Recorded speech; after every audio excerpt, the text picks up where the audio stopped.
अस्सलाम वालेकुम नाज़रीन, क्या हाल है? सब खैरियत है। अल्लाह ताला सबको अपनी हिफ्ज़ व मान में रखे।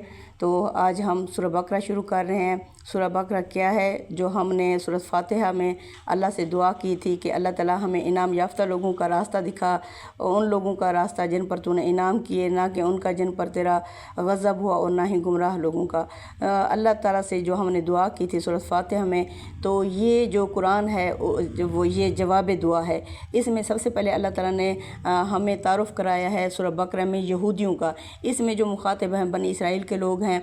तो बनी इसराइल के लोग में जब उनके सामने कुरान की दावत आई तो उनमें से जो कुछ लोग थे जो कामयाब हो गए, कुछ वो थे जिनके ऊपर मोहर लग गई, कुछ वो थे जो डंडियाँ मारते रहे, सीधी राह पर आते फिर भटक जाते थे, आखिरकार वो भटक कर ही रह गए, शैतान के हवाले कर दिए गए।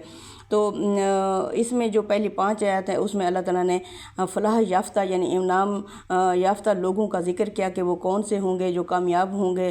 फिर आगे अल्लाह ताला ने फरमाया 6-7 आयत में कि किन लोगों के दिलों के ऊपर अल्लाह ने मोहर लगा दी और किस वजह से लगा दी। फिर जो है तीसरा गिरोह वो जो झूठ बोलता रहा, मुनाफकत करता रहा, तो उन लोगों के बारे में अल्लाह ताला ने हमें बताया है। सूरत फातिहा में ईमान बिल्लाह का ज़िक्र है, और जो सूरह बकरा है इसकी जो मेन पॉइंट है वो है ईमान बिर रिसालत, यानी उसमें ईमान बिल्लाह का ज़िक्र है कि अल्लाह पर ईमान लाओ, और जो सूरह बकरा है इसमें ईमान बिर रिसालत का ज़िक्र है। तो इस हकीकत की रोशनी में अगर गौर किया जाए तो मालूम होगा कि सूरह फातिहा अगरचा बज़ाहिर एक निहायत छोटी सी सूरह है, लेकिन फ़िल हकीकत वो एक निहायत ही अजीम व शान सूरह है, क्योंकि इसके तन्ने से जो पहली शाख फूटी है वो इतनी बड़ी है कि हमारी सारी ज़िंदगी पर हावी हो गई है।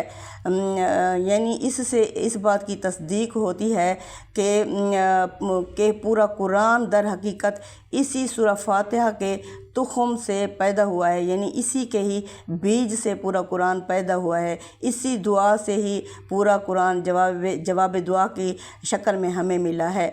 ये इसी शजरा तैयबा के बरगो बार हैं जो कुरान के पूरे 30 पारों में फैले हुए हैं। अस्सलामु अलैकुम वरहमतुल्लाहि वबरकातुहू।